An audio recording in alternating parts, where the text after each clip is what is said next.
Elissa Lassiter here, the Say Life Coach, with some coach encouragement.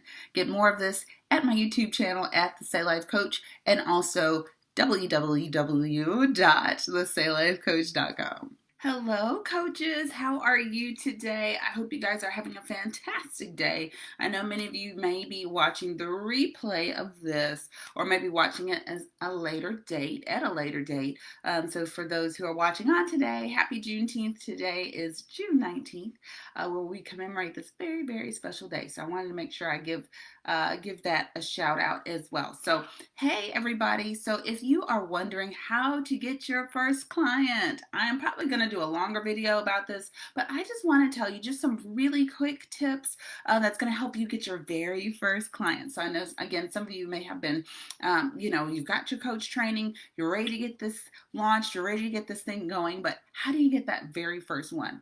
Well, actually, my very first client was a friend of mine, a very close friend of mine. She was my very first client, and I learned a whole lot. And the thing that I learned from her, and I've shared in the Say Life Coach Institute, is being able to look at someone's life through their lens and not your own. Like, for example, I think one of the examples that I had, okay, there we go. I had to do some stuff on my end.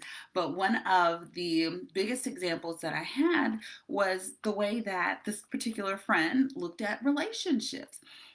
And when she told me what was really important to her, I was like, what? Like, that's not how it should be. That's kind of what my mind said, the friend mind said. But then I had to look at it like a coach would. And I had to kind of step outside of my world and look at it through that client's lens. So that's kind of number one, is to ask a friend. Ask maybe the people on your Facebook page or on your Twitter feed or on your Instagram followers. Ask and say, hey, everybody, I'm, giving out some sessions. Does anybody want to have a free discovery session? Does somebody want to have a free goal setting session, or whatever that may look like for you and your business? The second way is to provide value.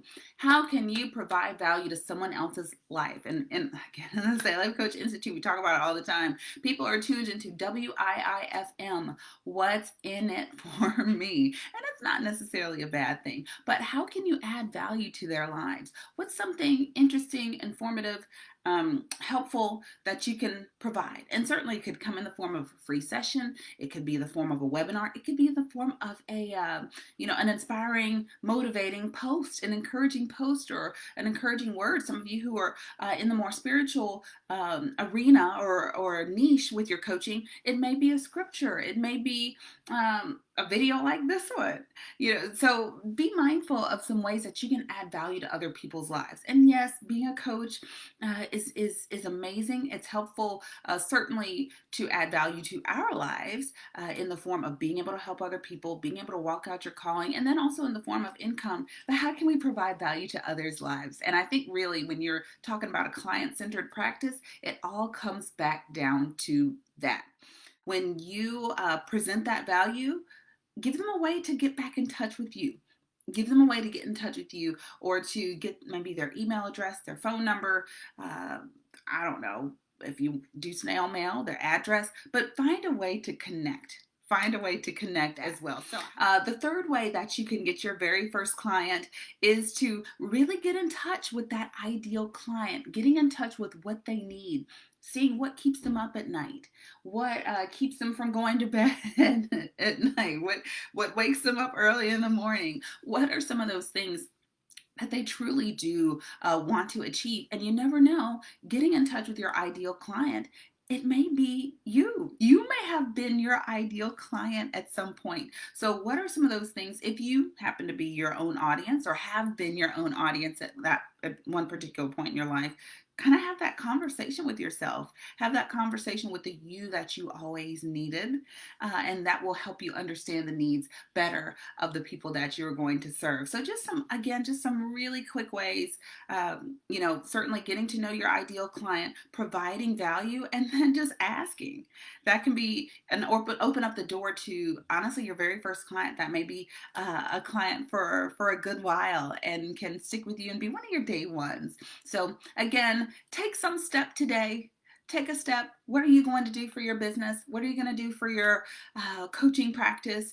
And what are you going to do to help improve and bring value to the lives of other people? Thank you guys for watching. And if you have any questions, or if you are interested in getting your certificate or your certificate, either one, if you're interested in getting your certificate in coaching foundations, let me know. And also any questions that you have, I want to see them down below. Again, just talking off the cuff, no notes, but just some things that have helped me in my coaching practice. And I hope it helps you. Thank you, everybody. Looking forward to hearing from you soon.